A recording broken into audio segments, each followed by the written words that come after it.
There is a book that finds you, not one you search for, not one you stumble upon in a store because the cover caught your eye or a friend mentioned it at the right moment. This is a different kind of finding, the kind where you pick up something you have read before or open to a page you have never opened to. And the sentence waiting there is so precisely aimed at where you are right now that your breath catches. Or the kind where a title appears in your peripheral vision and something in your chest recognizes it before your mind has finished reading the words. Or the kind where someone hands you something and says, "I don't know why. I just felt like you needed this." And they are exactly right. You have had this happen. I know you have, because you are here. And people who find their way to conversations about karmic ties and the energy field and what is actually happening beneath the surface of their life have almost always had at least one moment where something arrived at exactly the right time, where the universe or the field or whatever you want to call the organizing intelligence behind your experience seemed to reach through the ordinary world and hand you something specific. What I want to explore with you today is what is actually happening in that moment. Not metaphorically, not poetically, though there is poetry in it. I mean, what is actually occurring in your energy field, in the quantum structure of your personal broadcast, when something like that finds you. Because here is what most people miss. The book does not find you randomly. The book finds you when your field changes. And your field changes when something that has been holding a particular frequency in your aura, something old, something inherited, something you did not consciously choose, finally releases its grip. What I am talking about is the moment a karmic tie breaks free. And I want to be very precise about what that means, because the word karmic gets used in ways that are either so mystical they float away from any practical understanding, or so casually that they lose their actual weight. So let me start by telling you what a karmic tie actually is in terms of your energy field. Not in terms of past lives or cosmic debt or any framework that requires you to believe something unprovable.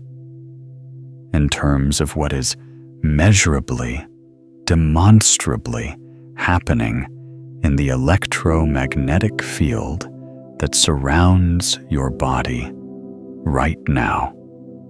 Your aura, the personal energy field that extends several feet beyond your physical form in every direction, is not a static thing.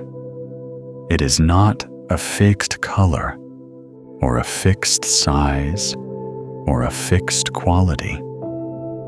It is a dynamic, living broadcast that changes in real time based on what is happening in your nervous system your heart, and the coherence between them. The Heart Math Institute, a research organization that has spent decades measuring the electromagnetic field generated by the human heart, has documented that this field extends up to several feet beyond the body and carries measurable information, not metaphorical information, actual encoded signal.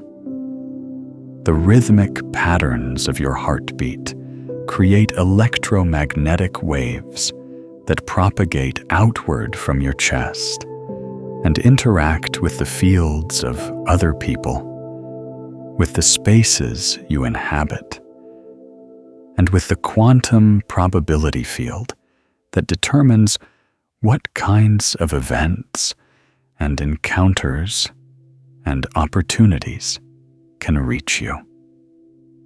This is your aura. This is your broadcast, and it is always on. Now here is what a karmic tie is in this framework. A karmic tie is a persistent frequency pattern in your field that does not originate from your present moment self. It is a loop, an electromagnetic echo of an experience, a relationship, a wound, a vow, a role you were given before you were old enough to choose it, that has been running in your field so long it has become part of what you broadcast. Not consciously, not because you decided to keep transmitting it, but because unresolved energetic patterns do not simply dissolve when the experience that created them ends. They continue to oscillate in the field. They become part of your signal. Think of it this way. Your heart generates electromagnetic waves. Those waves carry the coherence pattern of your nervous system. When your nervous system is running an old fear response, an old grief, an old loyalty to a role that no longer fits, that pattern gets encoded in the waves your heart is sending out. The field broadcasts it, and the quantum field, which responds to signal rather than intention, assembles reality around that frequency, not around what you want, around what you are actually transmitting. This is why someone can do all the right things, set intentions, visualize outcomes, work hard, make good choices, and still find that certain patterns keep repeating.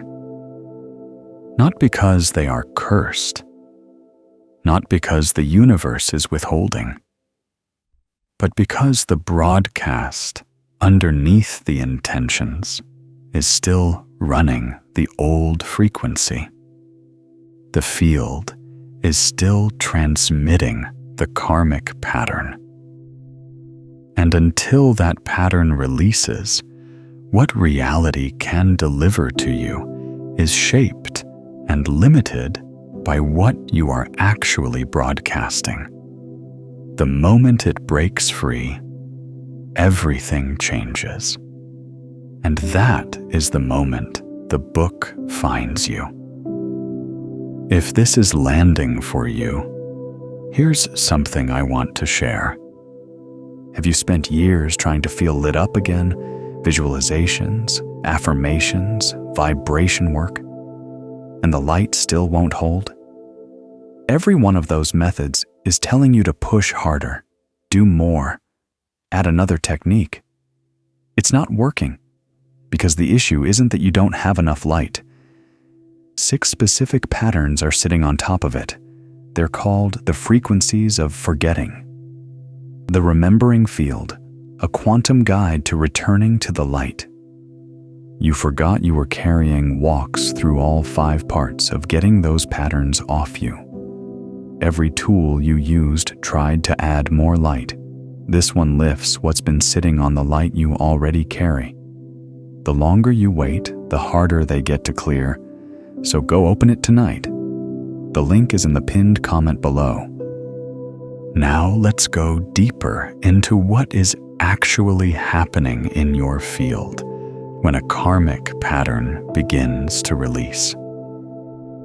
Let me explain what I mean by that more precisely, because this is the part that most people experience, but have no framework for understanding.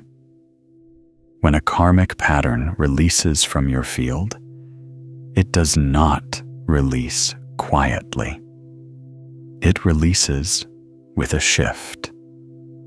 There is almost always a period of turbulence before it, a feeling of things coming to a head, of old dynamics intensifying, of something that has been simmering, finally boiling. This is not a sign that things are getting worse. This is the energetic signature of a pattern completing its cycle. A wave that has been oscillating in your field for years, sometimes decades, is reaching its final crest before it collapses.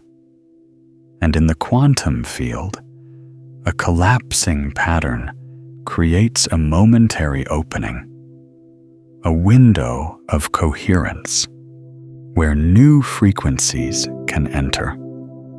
This is the moment of receptivity. This is when the book finds you. Because what the book carries, whether it is a literal book, or a conversation, or a piece of music, or a teaching, or a person who says exactly the right thing, is a frequency that resonates with the newly available space in your field. Your field has just released a pattern that was occupying a certain energetic territory. That territory is now open. And the quantum field, which is always responding to your broadcast, sends you something that matches the new frequency you are capable of holding. You did not find the book. You became findable by it. Your field opened in exactly the right way to receive exactly that signal.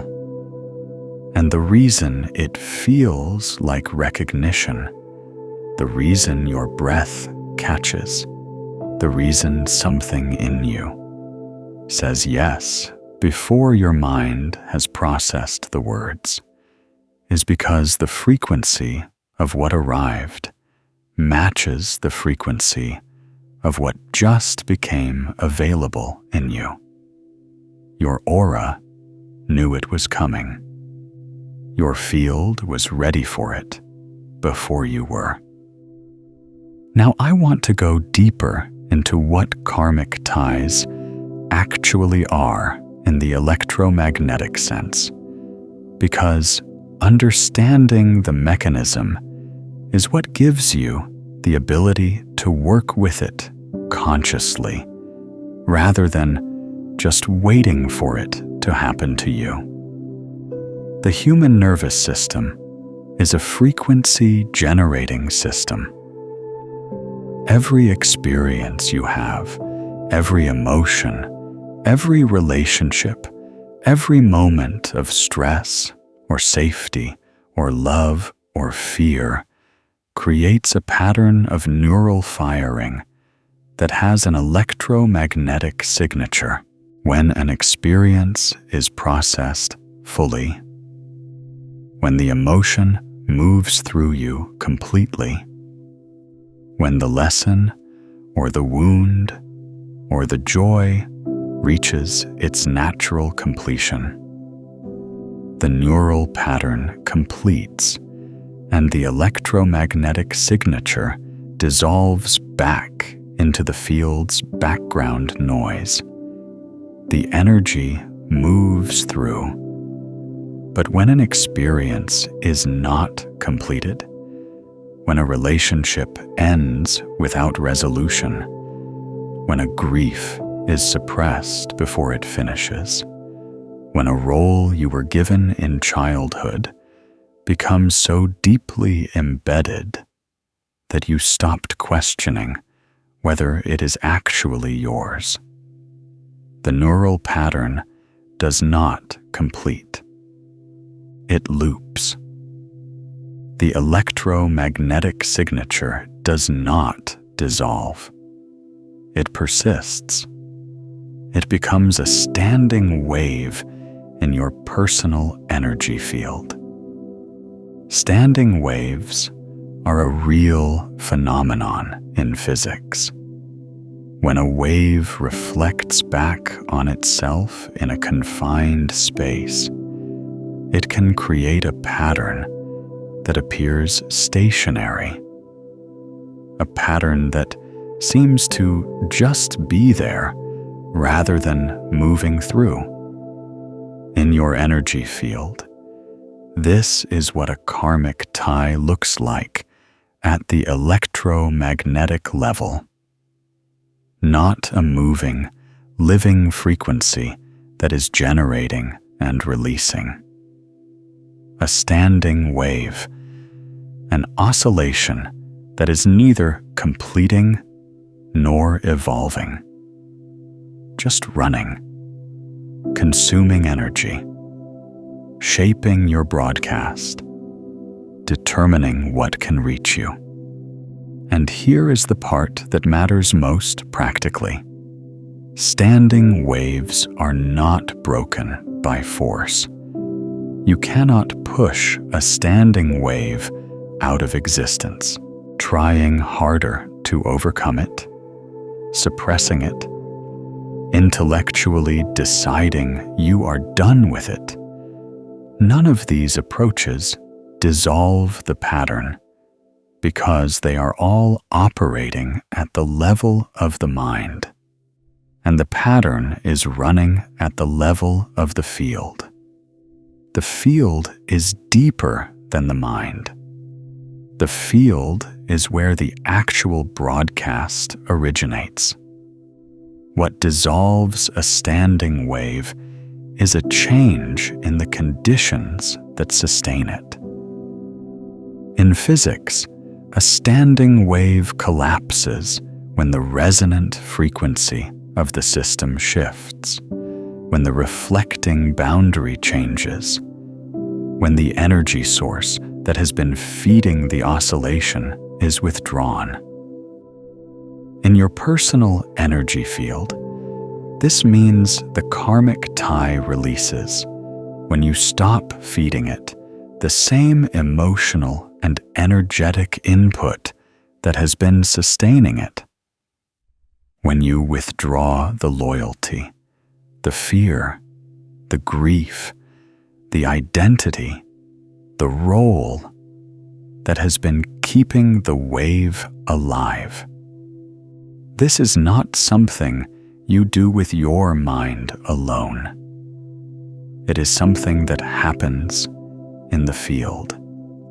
And it often happens in layers, which is why the release of a karmic tie frequently feels like a series of smaller completions rather than one dramatic moment. Each layer that releases shifts the standing wave slightly. the frequency changes. The amplitude decreases, and at some point, the wave reaches a threshold below which it can no longer sustain itself, and it collapses. The pattern completes. The field opens. And then the book finds you. I want to pause here and go more precisely into the physics of what a standing wave actually does to the rest of your electromagnetic field, because this is where the mechanics become genuinely illuminating, and where most people have never had a real explanation for something they have felt their entire lives.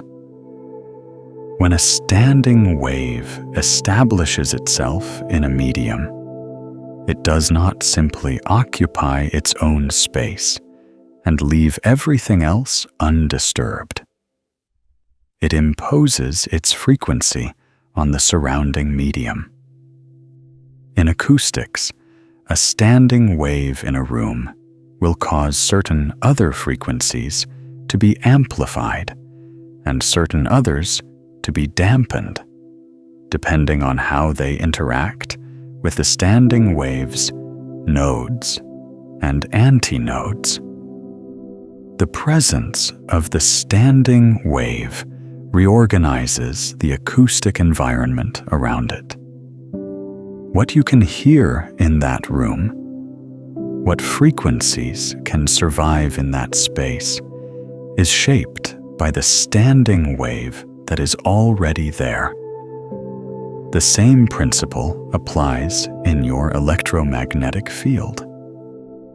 A karmic standing wave, a persistent looping pattern from an old wound or an old role, does not just occupy a corner of your field.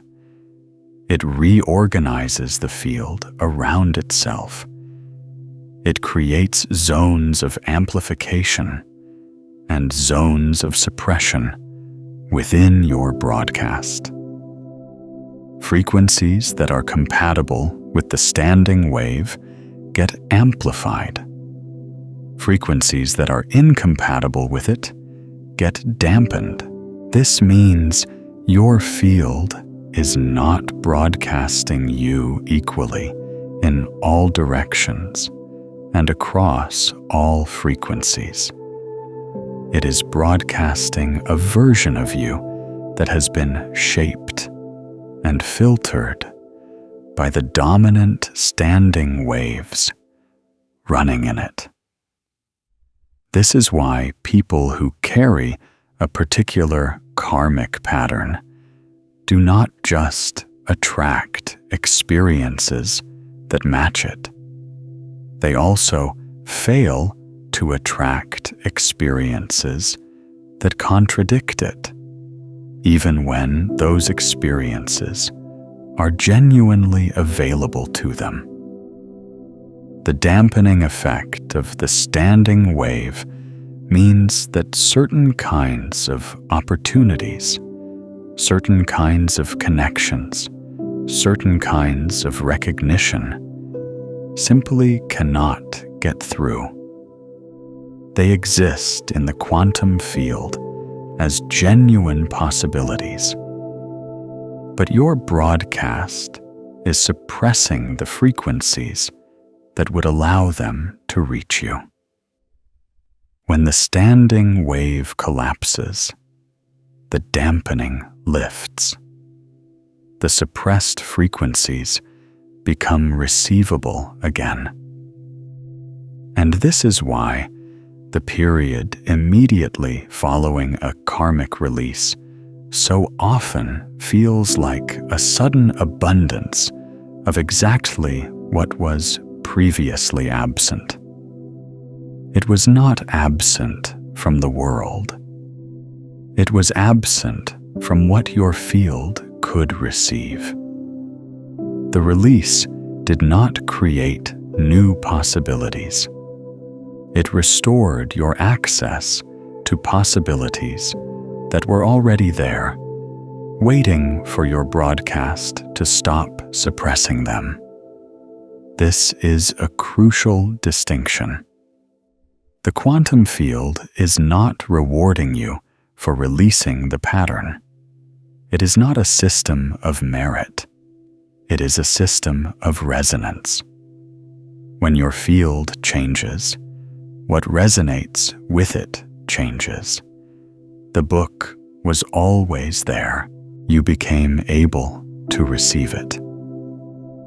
If what we are exploring together is resonating with you, take a moment right now to like this video and subscribe so we can keep going deeper together. Now let me tell you about a woman named Solene. Solene was the kind of person who held things together. Not because she had been asked to, at least not in any conversation anyone could point to, but from the time she was very young. She had absorbed the understanding that her steadiness was what kept the people around her safe. Her mother was brilliant and fragile in equal measure.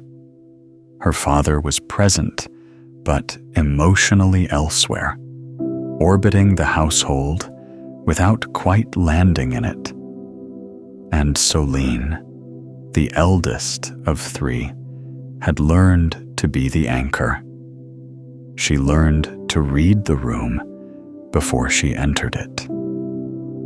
She learned to manage her own emotions so carefully that they rarely showed. She learned that her light, her actual, vivid, bright, particular self, was something to be rationed. Too much of it made people uncomfortable. Too much of it drew attention she did not know how to handle. Too much of it she had understood somewhere deep and wordless was a kind of abandonment of the people who needed her steadiness. She was not unhappy exactly. She had a career she was good at, relationships that were warm, if not quite electric, a life that looked from the outside like a life that was working. But there was a quality of dimness to it that she had stopped noticing because she had stopped comparing it to anything else. She had forgotten what it felt like to be fully herself. She had forgotten, actually, that there was a fully herself to be. The karmic tie she was carrying was not dramatic. It was not the residue of a single wound or a single loss. It was something more pervasive and more subtle, the standing wave of a role, the electromagnetic signature of being the one who does not take up too much space, the frequency of steadiness at the cost of self that had been running in her field since childhood and had become so familiar she experienced it as her personality rather than as a pattern she had adopted for survival. Her field was broadcasting this frequency constantly, and reality, responding to the broadcast, kept delivering experiences that confirmed it. She kept finding herself in relationships where she was needed, but not quite seen. She kept finding herself in professional situations where her competence was relied upon, but her vision was not invited. She kept finding herself at the edge of something larger, something that felt like it might be more truly hers, and then pulling back. Not because she decided to, because her field was still transmitting the old signal. I am the one who holds, not the one who shines. What Solene could not see from inside her own field was that the standing wave of her self-rationing was also dampening the frequencies of genuine creative partnership, of being chosen for her vision rather than her reliability, of relationships in which her full presence was not just tolerated, but actively sought. These were not experiences she was being denied. They were experiences her field was suppressing.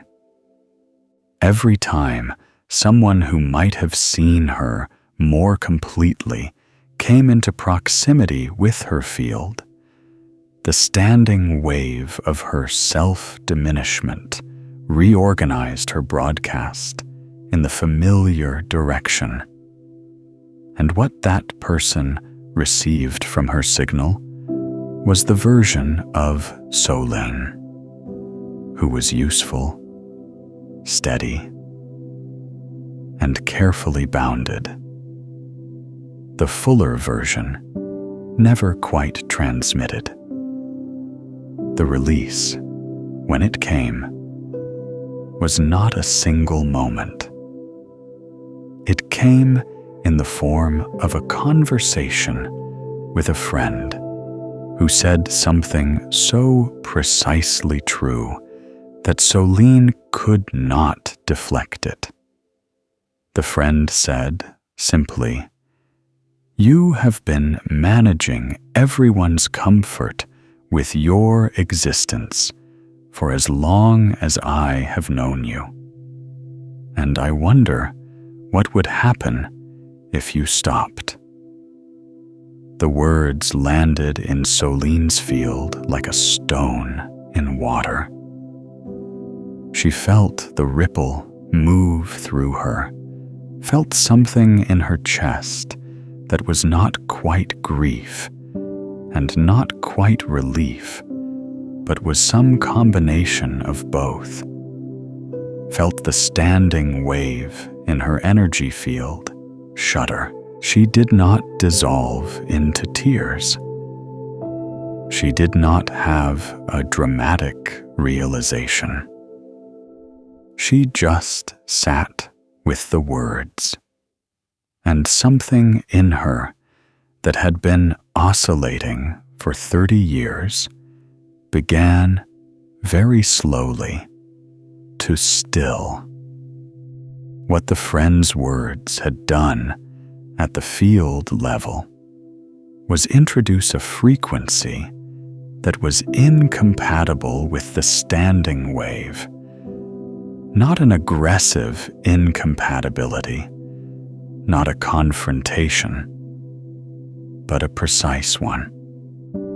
The words named the pattern clearly enough that Solene's own consciousness could finally locate it. And the moment her conscious attention touched the standing wave with that kind of clarity, the conditions sustaining it began to change. She was no longer unconsciously feeding it. She was seeing it. And a seen pattern cannot maintain the same relationship to your energy as an unseen one. The seeing itself is a field intervention. Over the following weeks, she noticed things shifting. Old dynamics that had felt fixed began to feel more fluid. A relationship that had been comfortable but constrictive became suddenly, quietly, impossible to continue in the same form. A professional opportunity appeared that required her to be visible in a way she would have previously found a reason to decline.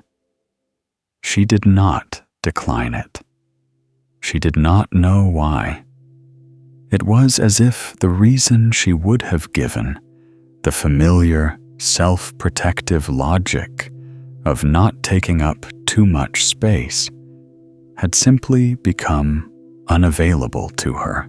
The pattern had released enough that the old response was no longer automatic.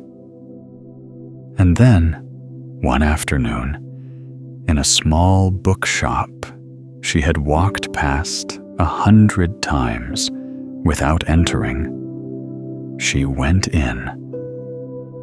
She did not know why.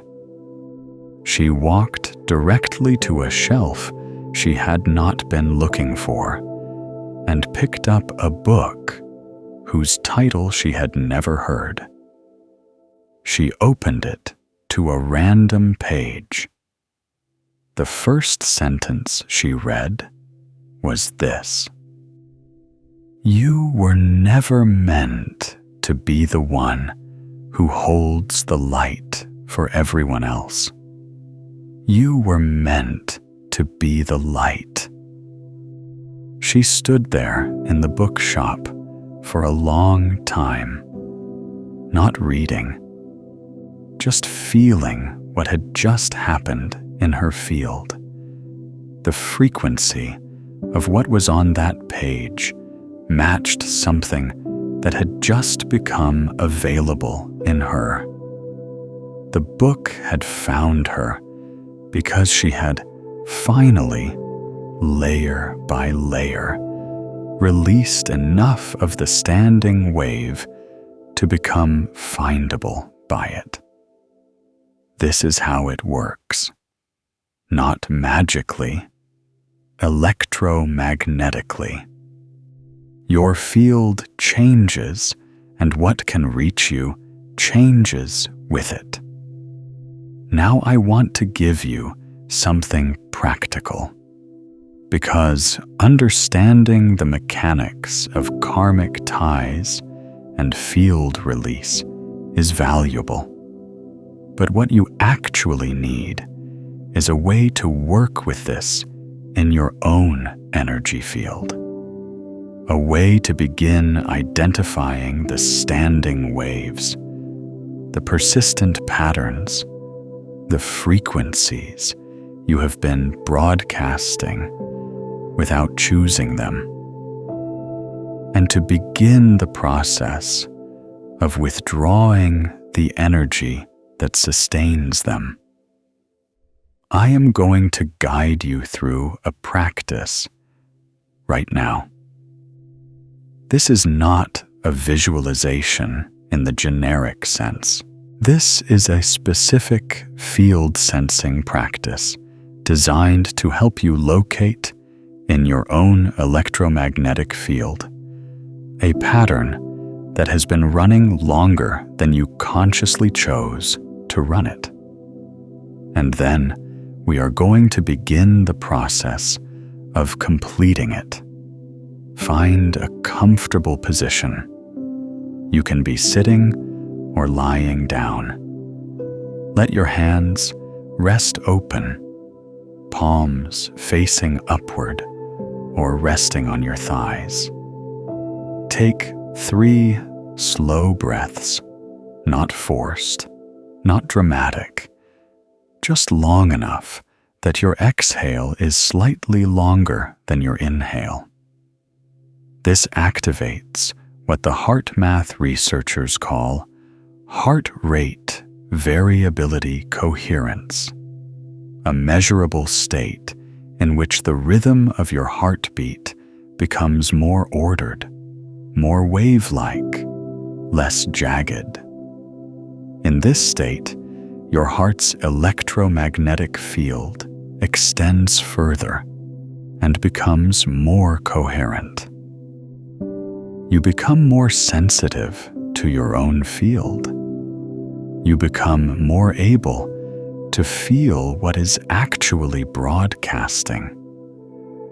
Now, with your eyes closed or your gaze soft, bring your attention to your chest, not your thoughts about your chest, the actual felt sense of the space around your heart. Notice whatever is there without trying to change it. There may be warmth. There may be tightness. There may be a quality of heaviness or lightness, or something you don't have a word for. Just notice.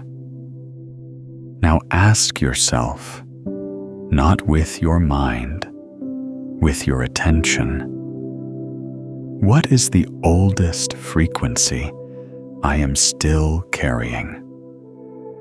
Not the oldest memory, the oldest pattern, the oldest role, the oldest way of being that you adopted so long ago. It has started to feel like your nature rather than your response to something. Let whatever comes, come.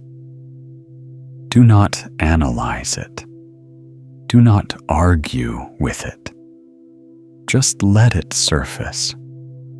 For some of you, what surfaces will be a feeling of smallness, a frequency of being less than you actually are, broadcast so consistently that you have stopped questioning it. For some of you, it will be a frequency of vigilance, of always scanning for what might go wrong, of holding your field in a permanent state of alert. For some of you, it will be a frequency of unworthiness, the standing wave of an old message that you absorbed before you had the language to question it. For some of you, it will be something more specific, a loyalty to a dynamic in a relationship that ended long ago, but whose electromagnetic pattern is still running in your field. Whatever it is, just let yourself feel it, not to wallow in it, to locate it, because you cannot release what you cannot find, and you cannot find what you will not feel. Now here is the key move. Place one hand on your heart. Physically, feel the warmth of your own hand against your chest, and breathe into the pattern you have just located. Not to fix it, not to push it out, just to bring your conscious attention, your present moment awareness, into contact with the standing wave. This matters because standing waves are sustained by unconscious energy. The moment you bring conscious, coherent attention to a standing wave in your field, you change the conditions that sustain it. You are not forcing the pattern to release.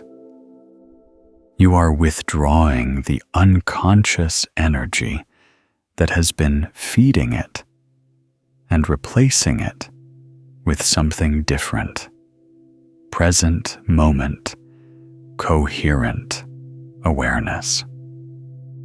This is the energetic mechanism behind what many traditions call witnessing or presence. It is not passive. It is an active field intervention. Stay here for as long as feels right.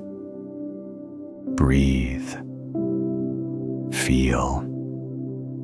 Let the pattern be seen by you without judgment. And notice, as you do, whether there is any quality of softening, any sense of the standing wave losing a little of its amplitude. This may be subtle.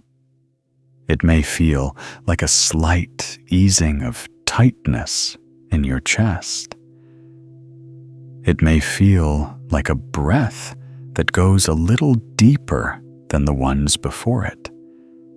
It may feel like a thought arising that says, "I am so tired of carrying this," and that thought feeling less like defeat and more like the beginning of release. When you feel ready, take one long breath, and on the exhale, let yourself say inwardly or aloud, "This pattern is not my nature. This frequency is not who I am. I am willing to let it complete." You do not need to force this. You do not need to believe it completely right now. You just need to be willing. Willingness is the field intervention. Willingness withdraws the loyalty that has been feeding the standing wave, and willingness, offered from a state of heart coherence, is one of the most powerful field-shifting acts available to you. Rest here for a moment. Feel your field. Notice what, if anything, has shifted. This is the beginning of the release, not the completion of it. Karmic patterns that have been running for years or decades do not dissolve in a single session. But every time you bring coherent, conscious attention to the standing wave, every time you withdraw the unconscious loyalty that has been sustaining it, the wave loses amplitude. The pattern moves closer to completion. And as it does, your field begins to change. Your broadcast begins to shift.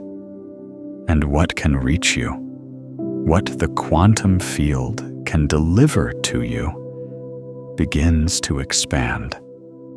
I would love to hear from you in the comments.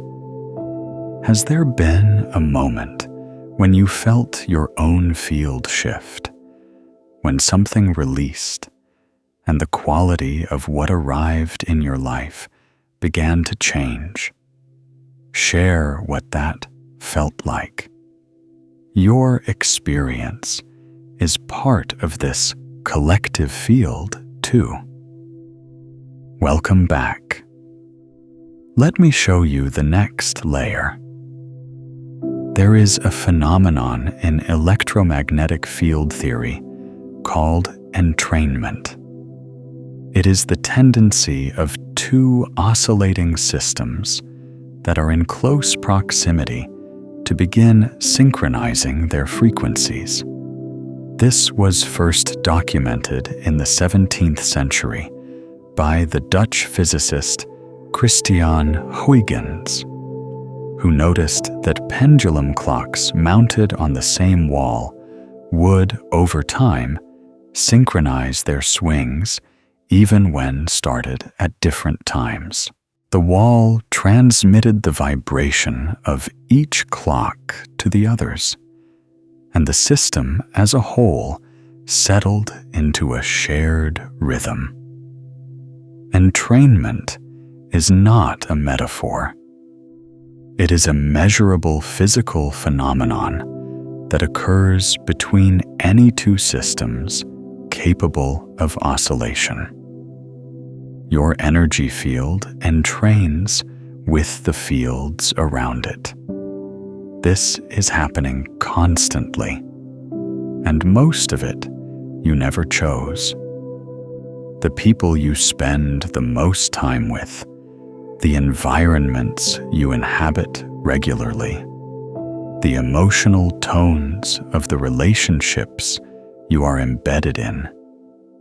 All of these are constantly broadcasting frequencies that your field is in conversation with. When your field is in a state of low coherence, when the standing waves of old karmic patterns are dominant in your broadcast, you are more susceptible to entrain downward, to having your field pulled toward the dominant frequency of your environment, rather than the other way around. This is why people who are carrying heavy karmic patterns often find themselves in environments that seem to confirm and reinforce those patterns. It is not that the universe is punishing them.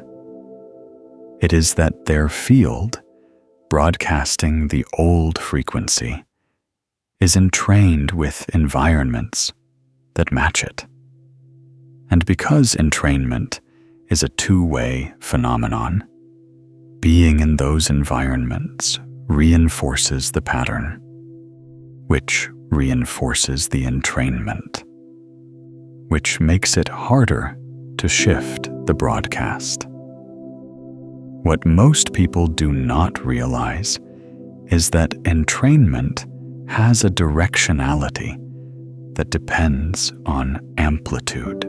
The stronger field tends to pull the weaker field toward its frequency, not the other way around. This is why a single person with a highly coherent, high amplitude field can shift the emotional tone of an entire room without saying a word. Their field is not louder in any acoustic sense. It is more ordered. And in any system of oscillating fields, the more ordered signal tends to organize the less ordered ones around it. This is not dominance. It is coherence. Coherence has a kind of gravitational quality in the electromagnetic world. Other fields orient toward it. When you are carrying heavy karmic standing waves, your field's coherence is compromised. The standing waves introduce disorder into your broadcast. Your heart rate variability pattern, which is the direct measure of your field's coherence, becomes less wave-like and more jagged. And a jagged, incoherent field is not only less able to transmit clearly, it is also more susceptible to being entrained by whatever dominant frequency is nearby, because it lacks the internal order to maintain its own signal in the presence of a stronger one. This is one of the subtler costs of carrying karmic patterns that most people never identify. It is not just that the patterns shape what you attract. They also reduce your field's resilience. They make you more permeable to the frequencies of your environment in ways that are not always beneficial. You walk into a room where anxiety is the dominant frequency, and your field, already compromised by its own standing waves, entrains to that anxiety faster than someone whose field is running clean. You spend time with someone whose broadcast is heavy with their own old patterns, and your field, lacking the coherence to maintain its own signal, begins to mirror theirs. This is not weakness. This is physics, and it changes when the karmic patterns release. But here is what changes when a karmic pattern begins to release. As the standing wave loses amplitude, the coherence of your field increases. A more coherent field is a stronger field, and a stronger field does not entrain downward as easily. Instead, it begins to entrain the fields around it upward.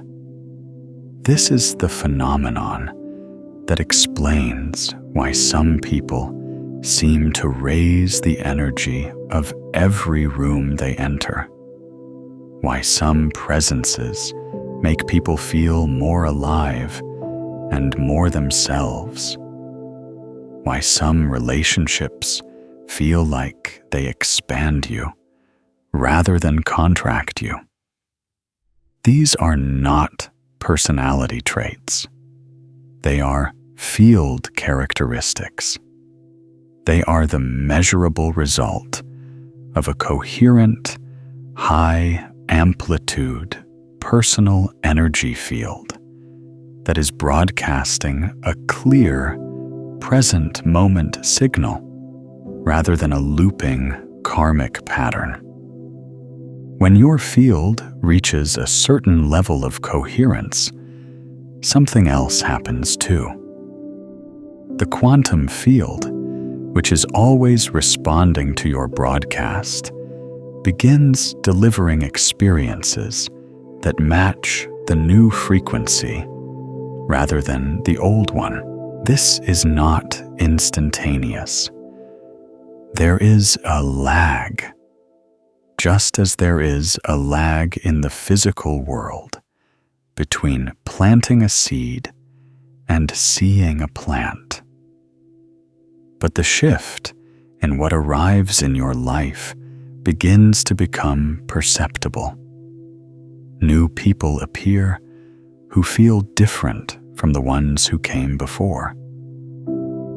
Opportunities surface that would not have been visible to you when your field was running the old pattern. And sometimes, a book finds you.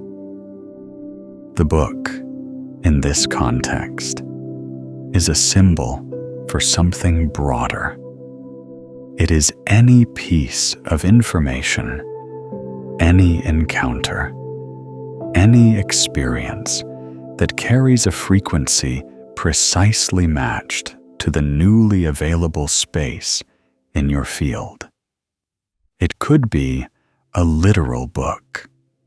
It could be a conversation. It could be a piece of music that reaches somewhere in you that had been closed.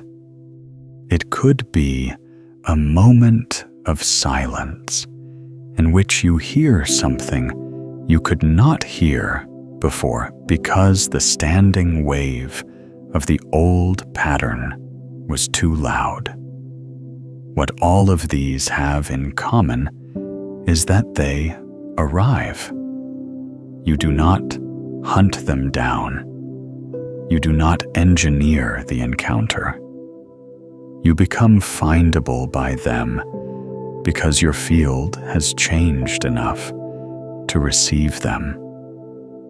And the recognition you feel when they arrive, that sense of yes, that sense of this is for me, is your field recognizing its own frequency reflected back. this is what it means for your karmic ties to break free. It is not just the ending of a pattern. It is the beginning of a new quality of receptivity, a new capacity for what can reach you, a new sensitivity to the signals the quantum field has been trying to deliver, but that your old broadcast was drowning out. Let me go deeper into the specific mechanics of what happens in the field during the release of a karmic tie, because this is where the science becomes genuinely extraordinary, and where most people have no framework at all. When a standing wave in your electromagnetic field begins to collapse, it does not simply disappear.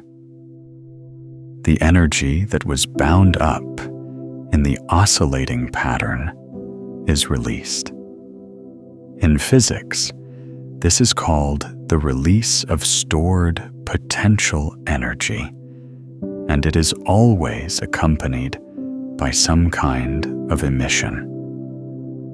In your personal energy field, this emission is experienced as a surge of feeling, often a mixture of grief and relief, sometimes a wave of clarity, sometimes a quality of spaciousness that feels almost physical, as if something that was taking up room inside you has moved out.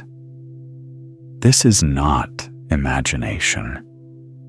This is the felt sense of energy that has been locked in a standing wave pattern, being released back into your field as free, available, movable energy. This released energy is extraordinarily valuable. It is the energy you have been spending unconsciously to maintain the old pattern. Every karmic tie, every standing wave, every looping frequency in your field is consuming a portion of your total energetic capacity just to sustain itself. This is one of the reasons people who are carrying heavy karmic patterns often feel chronically tired in ways that do not respond to rest. They are not tired from what they are doing. They are tired from the energetic cost of maintaining patterns they did not consciously choose and cannot consciously release because they do not know the patterns are there. When the pattern releases, the energy that was sustaining it becomes available. People report this as a surge of vitality, a return of creative energy, a feeling of being more awake and more alive than they have been in years. Sometimes they describe it as feeling lighter, not metaphorically, but physically, as if something that had weight has been set down. This is accurate. The energetic load of maintaining a standing wave in your field is real, and its release is felt as a real lightening.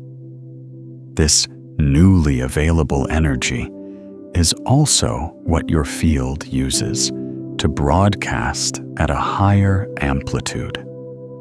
A field that is no longer spending its resources on maintaining old patterns has more energy available for coherent, present moment broadcasting.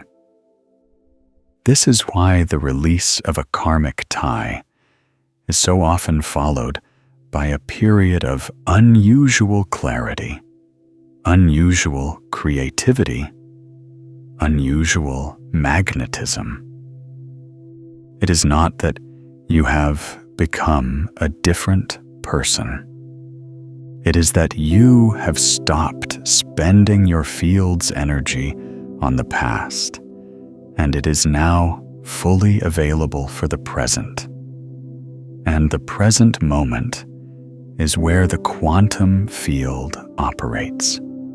Not the past, not the future. The quantum field responds to what you are broadcasting right now, in this moment. When your field is running karmic patterns, your now is contaminated by the past. The signal you are sending is not a present moment signal. It is a signal from a wound, a role, a relationship, a moment of fear or grief or diminishment that happened long ago.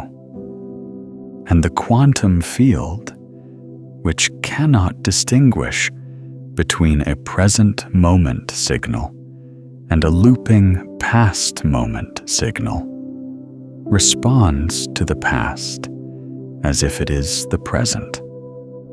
It assembles reality around the old frequency. When the karmic tie breaks free, your field becomes, for perhaps the first time, genuinely present. The signal you are broadcasting is not contaminated by the old pattern. It is clean. It is coherent.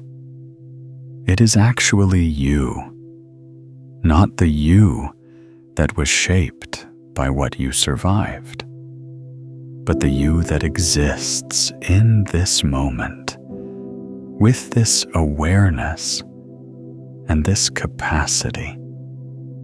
And the quantum field responds to that signal immediately, not with a flood of everything you have ever wanted, with something more precise, with the next thing that belongs to the frequency you are now broadcasting. Sometimes that is a book. Sometimes it is a person. Sometimes it is an opportunity.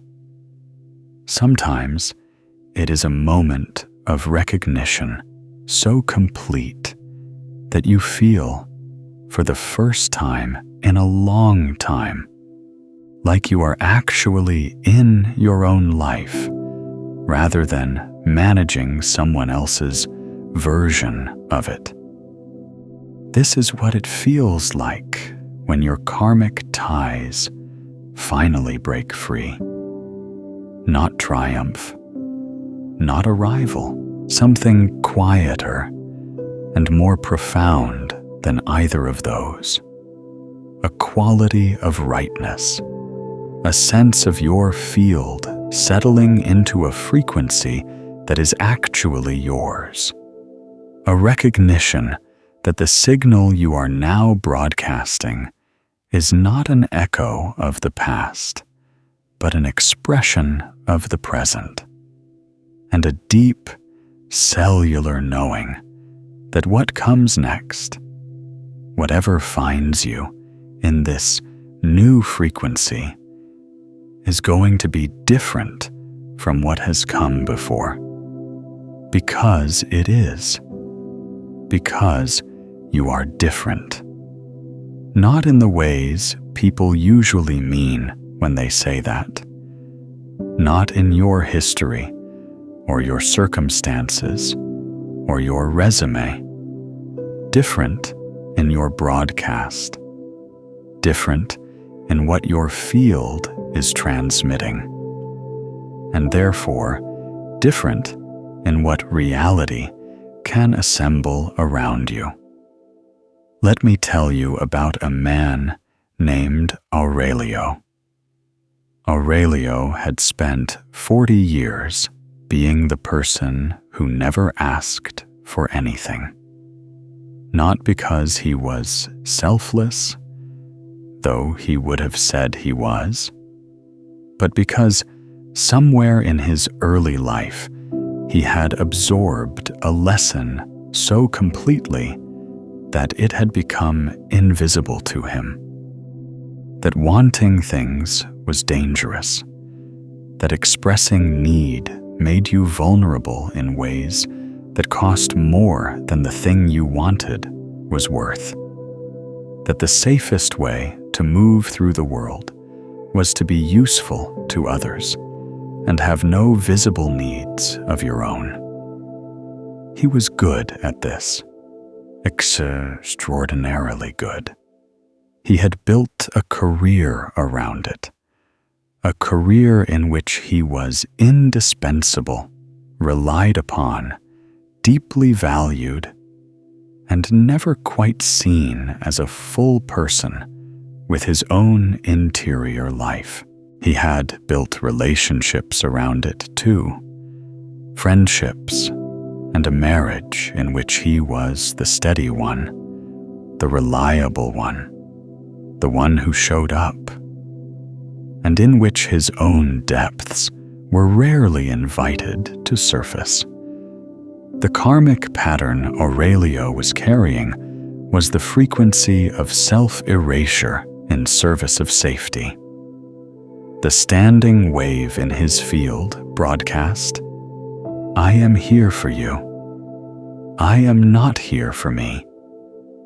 And reality, responding faithfully to that broadcast, kept delivering exactly that. Situations in which he was needed, valued for his function, and not quite met as a whole person. At the field level, what Aurelio's standing wave was doing was suppressing a specific class of frequencies in his broadcast.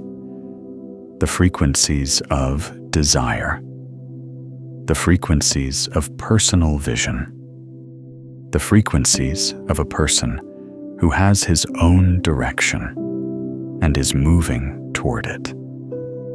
These frequencies were not absent from his nature. They were being dampened by the dominant standing wave of self-erasure. So the quantum field, receiving a broadcast that contained no signal of personal wanting, delivered him a life in which his personal wanting was never addressed. Not because the universe had decided he did not deserve it, because his field was not transmitting it. The release of Aurelio's karmic tie did not come from therapy, though he had done therapy. It did not come from a dramatic event, though there had been dramatic events. It came from a single moment of honesty so complete that it cracked the standing wave from the inside. He was sitting alone one evening, and he asked himself a question he had never asked before. Not what do I need to do? Not how can I be helpful? Not what is expected of me? He asked, what do I actually want? And he sat with the silence that followed. Not the comfortable silence of someone who has made peace with not wanting. The uncomfortable silence of someone who has wanted things for 40 years and never given those wants permission to be real. And in that silence, the standing wave in his field began to shudder. the frequency of self-erasure, which required his constant, unconscious cooperation to sustain itself, met his conscious attention and began to lose its hold. He did not have a dramatic revelation. He did not immediately know what he wanted, but he felt something shift, a quality of spaciousness in his chest that had not been there before, a sense of something releasing that had been held for a very long time. Over the following months, things changed in ways he could not fully account for. He found himself speaking up in situations where he would previously have stayed quiet. He found himself declining things that were not his to carry. He found himself, for the first time, feeling something like curiosity about his own life rather than just managing it. And one day, at the recommendation of no one, for no particular reason, he picked up a book about the nature of desire and what happens to a person when they spend a lifetime treating their own wants as less real than everyone else's. He read it in 2 days. He said later that it felt like the book had been written for him, not in the sense of flattery, in the sense of precision. Every chapter addressed something he had never seen clearly before. The book had found him because his field had finally opened enough to receive it. The frequencies that the book was carrying, the frequencies of legitimate desire, of a person's right to their own direction, of wanting as a form of aliveness rather than a form of danger, were frequencies that Aurelio's field had been suppressing for 4 decades. The moment his standing wave released enough to stop dampening them, those frequencies could reach him. The book was always there. The frequency it carried was always in the quantum field. What changed was Aurelio's capacity to receive it. This is the pattern, not identical in its details, because the details are always specific to the person, but consistent in its structure. The standing wave runs. Reality conforms to the broadcast. Something happens, a word, a question, a moment of honesty, a conversation that cuts through, that begins the release. The field shifts, the receptivity changes, and something arrives that matches the new frequency. You have your own version of this. You have your own standing waves, your own karmic patterns, your own frequencies that have been running in your field longer than you consciously chose them. And you have your own version of the release, happening in layers, happening in its own time, happening in the precise sequence that your field requires. The question is not whether the release is happening. The question is whether you are conscious of it. Because a conscious release is faster, deeper, and more complete than an unconscious one. When you know what is happening in your field, when you can feel the standing wave and bring coherent attention to it, when you can name the pattern and withdraw the energy that sustains it, the process accelerates. Not because you are forcing it, because consciousness is itself a field intervention. Awareness changes the system it is aware of. This is one of the most important things I can tell you about your own energy field. You are not a passive recipient of whatever patterns happen to be running in it.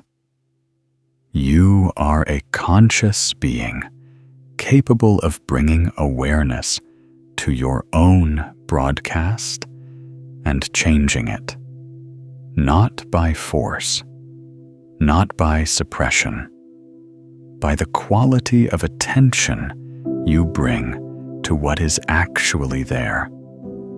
This is what it means to work with your aura consciously, not to visualize a color around yourself, not to recite affirmations that contradict what you actually feel, but to bring genuine, coherent, present moment attention to the actual frequencies running in your field, including the ones you did not choose, including the ones that are old and heavy and have been there so long they feel like you, and to be willing to let them complete. Willingness is the key word, not effort, not force. Willingness. Because karmic patterns are sustained by a form of loyalty. They are standing waves that your field maintains because somewhere, at some level, you are still feeding them, still identifying with them, still organizing your broadcast around them. The moment you withdraw that loyalty, the moment you genuinely become willing to let the pattern complete, the standing wave begins to lose its energy source. And a standing wave without an energy source collapses. It collapses into completion. And completion is not loss. Completion is the release of energy that has been bound. Completion is the opening of space in your field that was previously occupied by the old pattern. Completion is the shift in your broadcast that makes you findable by the next thing that belongs to your frequency.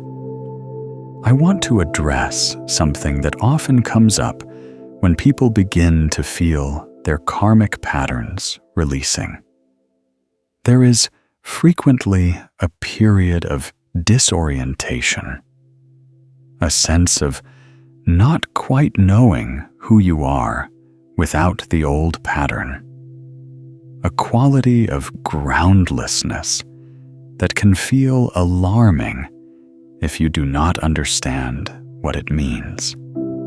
This is normal. It is, in fact, a sign that the release is genuine. Because if the old pattern was part of how you understood yourself, part of your identity, part of the story you told about who you are and how you move through the world, then its release will temporarily leave you without that story. And humans, being narrative creatures, can experience the absence of a familiar story as a kind of falling. But here is what you need to know about that falling. It is not falling. It is floating. The groundlessness you feel when an old karmic pattern releases is the sensation of your field becoming lighter, less weighted by the old frequency, more buoyant in the quantum field.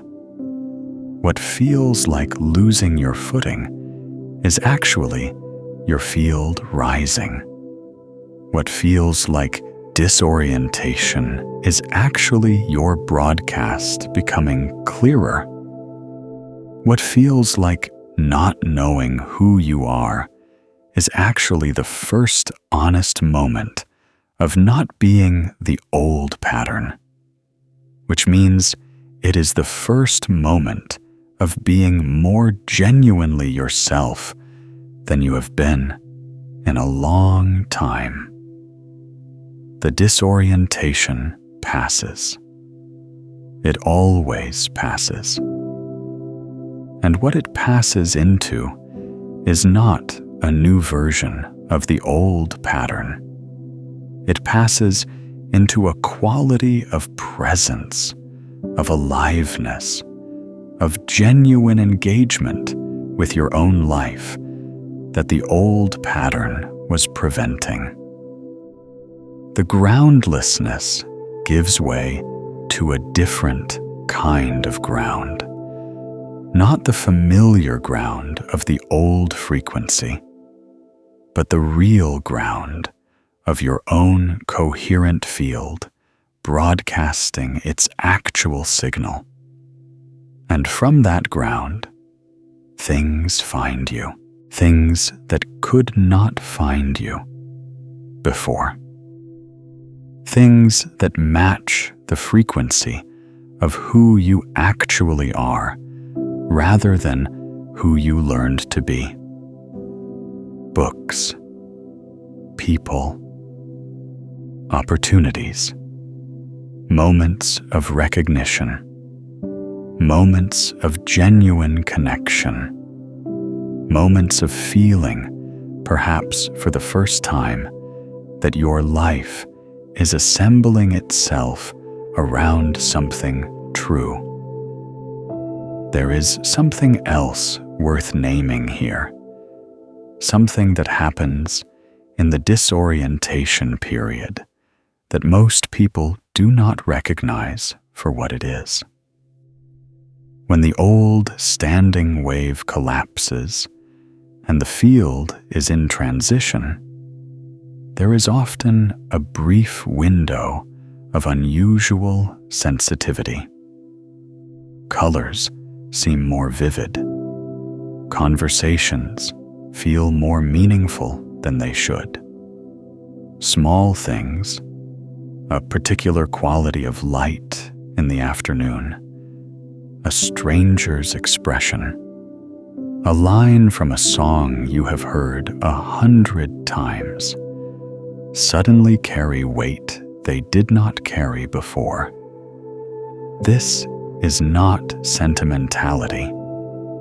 This is your field, newly freed from the noise of the standing wave, operating with a sensitivity it has not had access to in years. The old pattern was not just shaping what reached you. It was also muffling your capacity to receive what was already there. When it releases, the muffling lifts, and the world, for a time, feels almost unbearably present. This sensitivity is a gift, even when it feels overwhelming. It is your field recalibrating to its natural resolution. Most people, when they encounter it, try to manage it, to pull back from the intensity, to return to the familiar numbness of the old frequency. I want to invite you to resist that impulse. The sensitivity is information. It is your field showing you what it is now capable of receiving. Let it show you. Let the vividness be there. Let the weight of small things be there. You are not falling apart. You are coming into focus.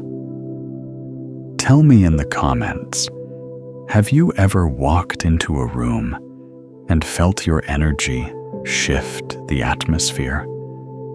Or noticed someone respond to you differently, as though they were sensing something in your field before you even spoke? I would love to hear what that was like for you. I want to give you one more practice before we move into the integration of everything we have explored today. This one is different from the first. Where the first practice was about locating and beginning to release a standing wave, this one is about actively broadcasting a new frequency into the space that the release has created. Because here is something important about your field. It does not like a vacuum. When a karmic pattern releases, it leaves a space. And if you do not consciously fill that space with a new frequency, the field will sometimes default back to the old pattern simply because it is familiar. The old standing wave will attempt to reconstitute itself, not because it is more true than the new frequency, but because it has more electromagnetic history in your field. It is the path of least resistance. Your job in the period following a karmic release is to consciously inhabit the new frequency often enough that it begins to establish its own standing wave. A positive one, a chosen one, a frequency that actually represents who you are now rather than who you were shaped to be. So here is the practice. Come back into a comfortable position. Hand on your heart if that feels right. 3 slow, coherent breaths. Exhale longer than inhale. Feel your field. Feel the space that is available in it, however much or little you can sense right now. Now I want you to identify one quality that you know is yours. Not a quality you have been told you should have. Not a quality you have been performing. A quality that you know, in your clearest moments, is genuinely, essentially part of who you are. It might be a quality of warmth, of genuine care for the people you love. It might be a quality of creativity, of seeing things in ways that others do not.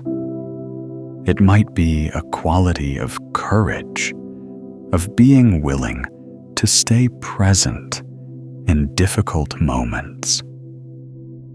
It might be a quality of depth, of being someone who does not live on the surface of things. Whatever it is, let it be real. Let it be yours. Now feel that quality. Not as a concept, as a felt sense in your body. Where does it live? What does it feel like when it is present? Let yourself actually feel it, even if only for a moment. Now, let that feeling expand.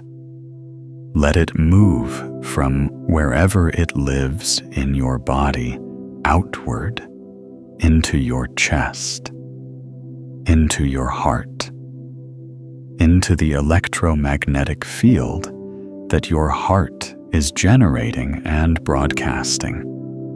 Let this quality become part of your signal. Let it become part of what your field is transmitting right now. This is not visualization.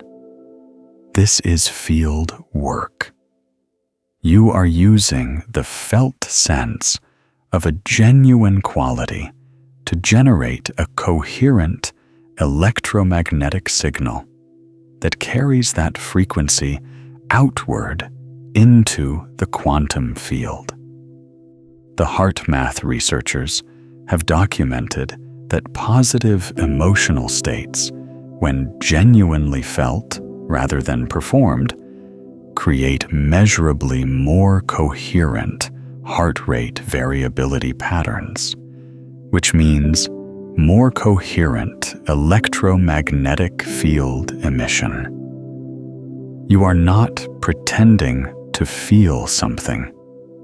You are using the genuine feeling of something true about yourself to shift your broadcast. Stay here for a moment. Let the quality radiate. Let your field carry it. Let it fill the space where the old pattern was. Now say to yourself, inwardly or aloud, this is what I am actually broadcasting. This is my real signal. This is the frequency that is mine to radiate.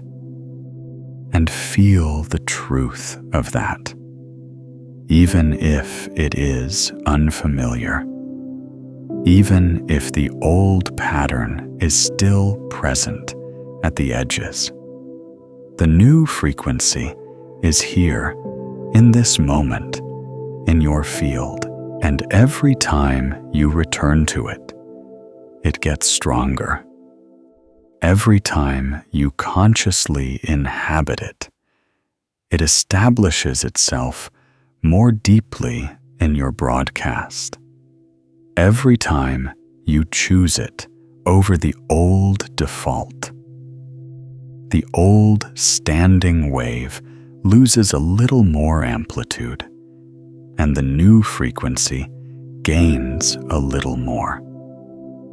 This is how you consciously build a new broadcast, not by forcing the old one out, by feeding the new one in, by giving the quantum field something real and coherent to respond to, by becoming deliberately and repeatedly the frequency of who you actually are. And what responds to that frequency will be different from what has been responding to the old one. The people who find you will be different. The opportunities that surface will be different. The quality of your days will be different. Not because the world has changed, because your broadcast has changed. And the quantum field, which has always been responding to your signal, is now responding to a new one. This is the gift of the karmic tie breaking free. Not just the release of what was heavy, the activation of what was waiting, the opening of your field to frequencies it could not previously receive, the beginning of a new quality of receptivity in which what finds you is matched not to your wounds, but to your actual nature. The book that finds you when your karmic ties break free is not always a literal book, but it is always precisely matched to the space that has opened in your field. It is always carrying a frequency that resonates with what has just become available in you. It is always, in some sense, a message from the quantum field saying, "I see your new signal. Here is what belongs to it. And when it arrives, you will know it. Not because it is dramatic or flashy or obviously significant. You will know it because of the recognition, because of the quality of yes that moves through you before your mind has finished processing, because of the sense that something has arrived that was meant for you, not in a cosmic sense of predestination, but in the electromagnetic sense of a frequency that matches your field. Your field is ready for it. Your field has always been ready for it. What had to change was not your readiness. What had to change was the broadcast. What had to change was the standing wave of the old pattern, the karmic tie that was shaping your signal, and therefore shaping what could reach you. And it is changing. Right now, in this conversation, something in your field is shifting. Not because of the words alone, because the words are carrying a frequency. And that frequency is meeting whatever is alive in your field right now. Whatever is ready to release. Whatever has been running long enough that some part of you, the deepest part, the part that knows your actual nature, is ready to let it complete. Let it complete. This is what I want to leave you with as we move toward the close of this exploration. The release of a karmic tie is not a loss. I know it can feel like one. I know that the disorientation of releasing a long-held pattern can feel like losing something you depended on, even if what you depended on was not serving you. I know that the groundlessness of a field in transition can feel alarming. I know that the period between the old pattern and the new frequency can feel like an in-between place with nothing solid to stand on.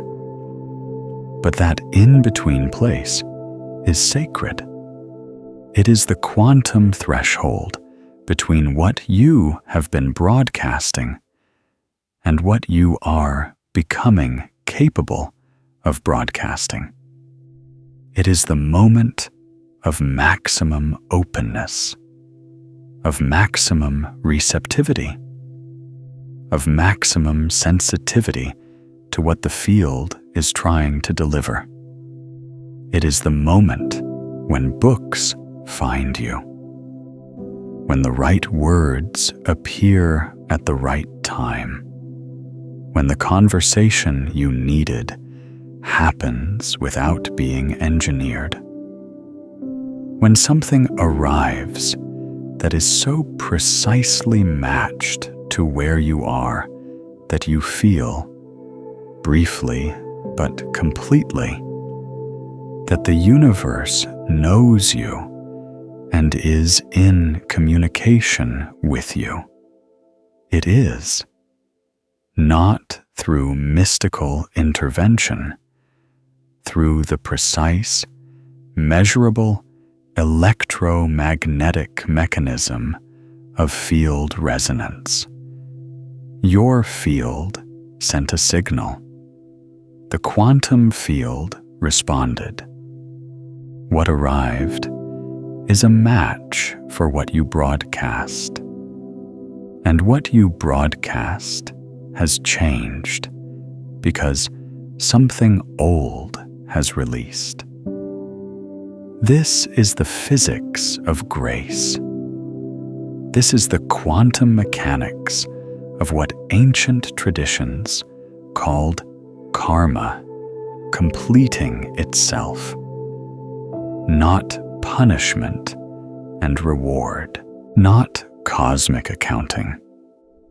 A frequency pattern completing its cycle in your field and releasing the energy and space for a new pattern to establish itself.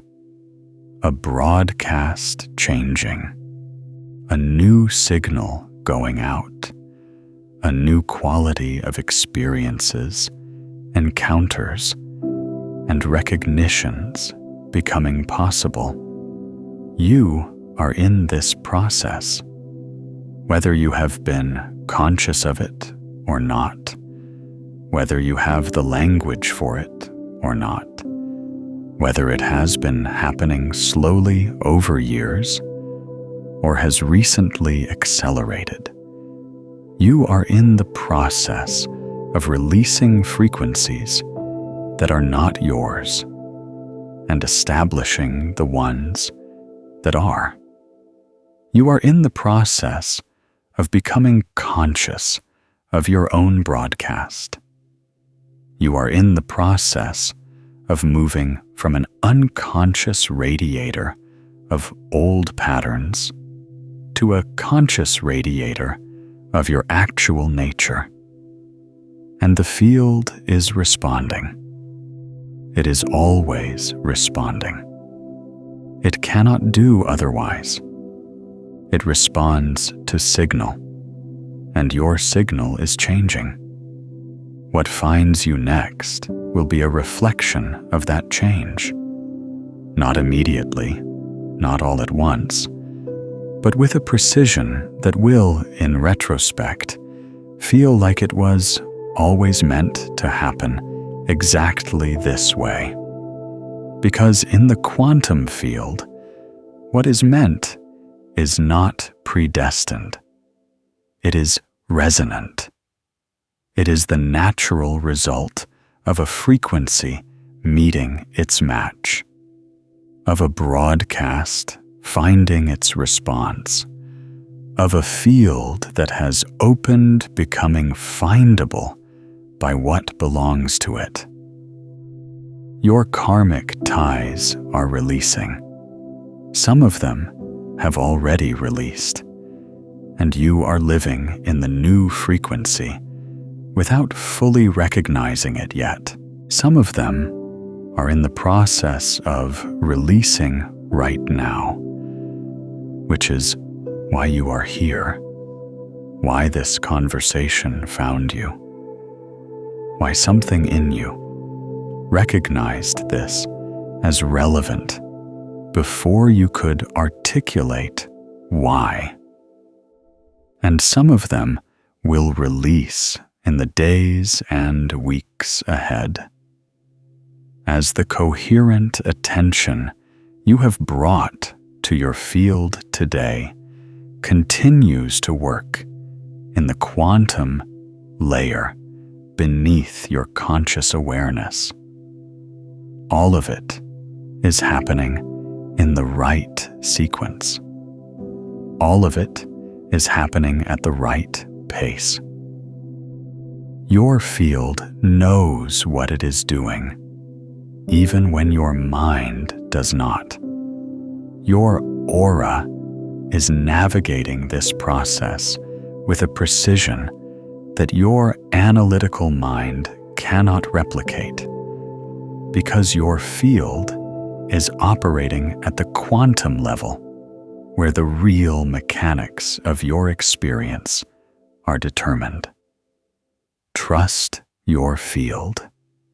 Trust the release. Trust the disorientation as a sign of genuine movement rather than a sign that something is wrong. Trust the moments of groundlessness as signs of lightening rather than falling. Trust the book when it finds you. Trust the conversation that arrives at exactly the right time. Trust the recognition. Trust the yes.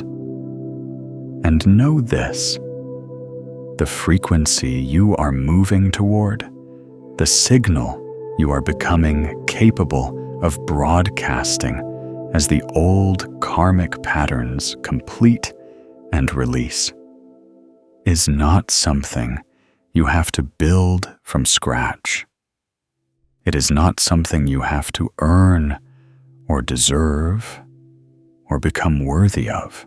It is what you actually are, underneath the patterns you absorbed, underneath the roles you adopted, underneath the standing waves of old wounds and old loyalties and old diminishments. It is your actual nature, your genuine frequency, the signal that your field generates when it is not spending its energy on maintaining patterns from the past.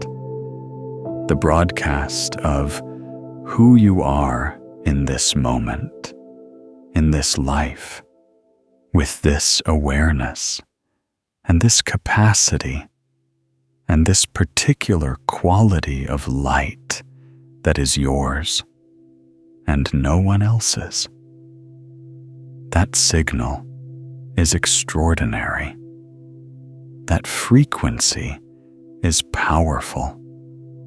That broadcast, when it is clean and coherent and genuinely present, is capable of attracting, magnetizing, and assembling a quality of experience that the old pattern could never have reached.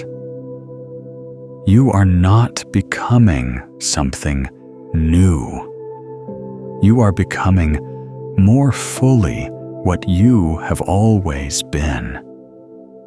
You are not building radiance. You are releasing what has been dimming it. You are not constructing a new frequency.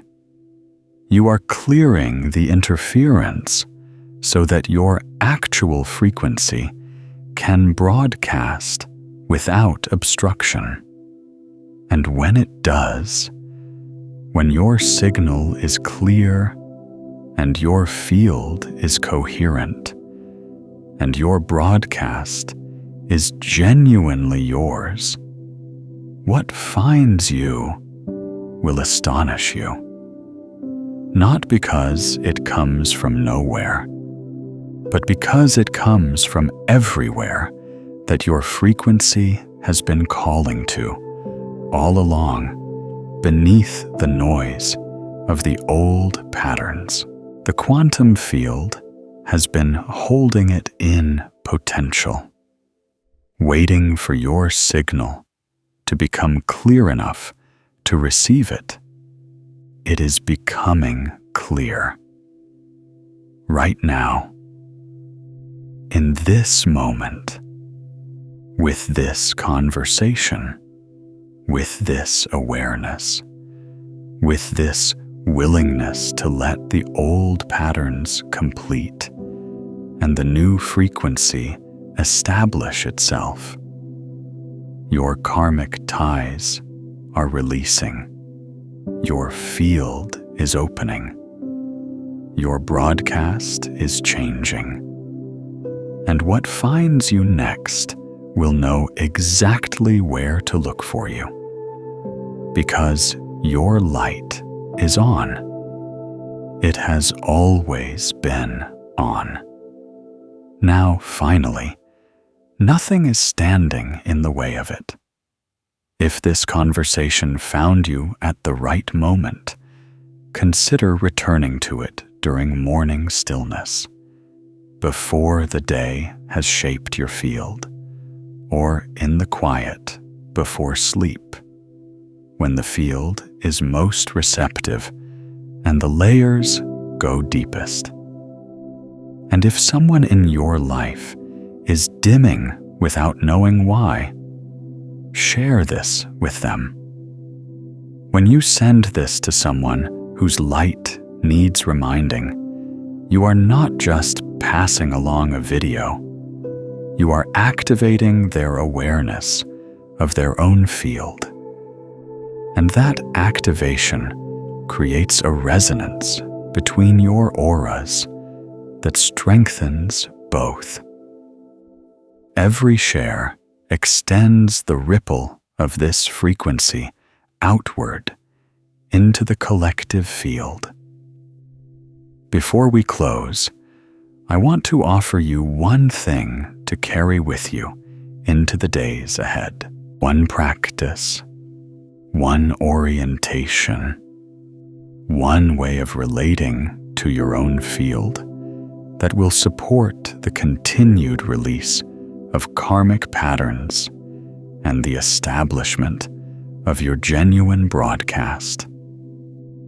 Every morning, before you pick up your phone, before you engage with the demands of the day, before you step into the roles and responsibilities that structure your life, take 60 seconds.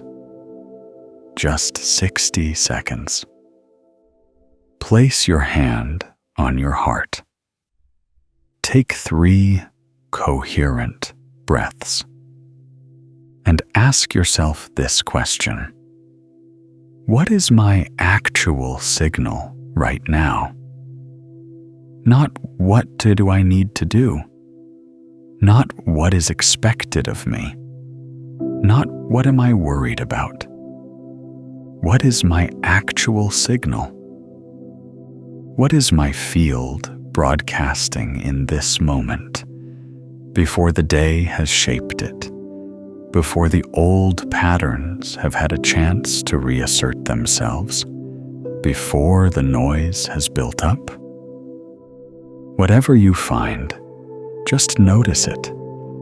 If you find the old pattern, the old standing wave, the old karmic frequency, notice it with compassion rather than judgment. It is completing. It is releasing. Your noticing is part of what accelerates that completion. If you find something cleaner, something more present, something that feels more genuinely like you, amplify it. Let it expand. Let it become your field's dominant signal for the day.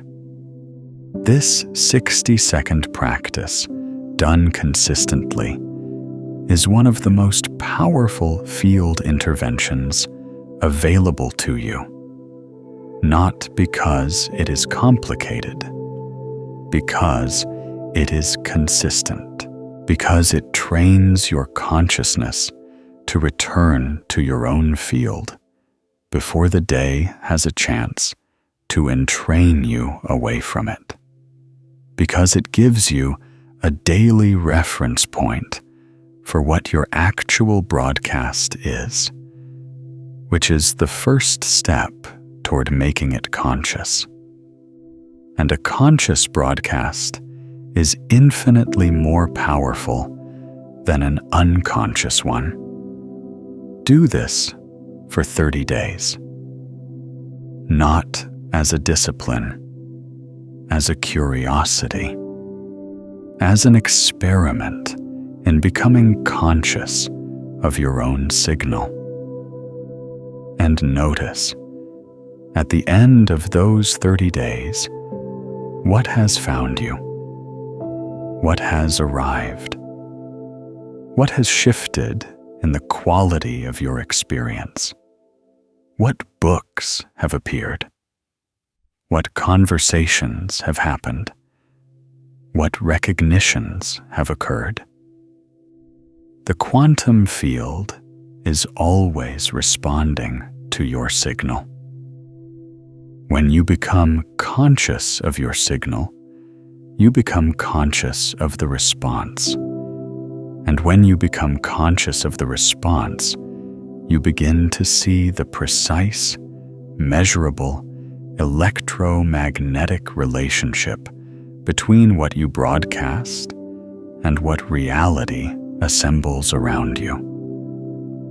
This is the science of your aura. This is the mechanics of your karmic release.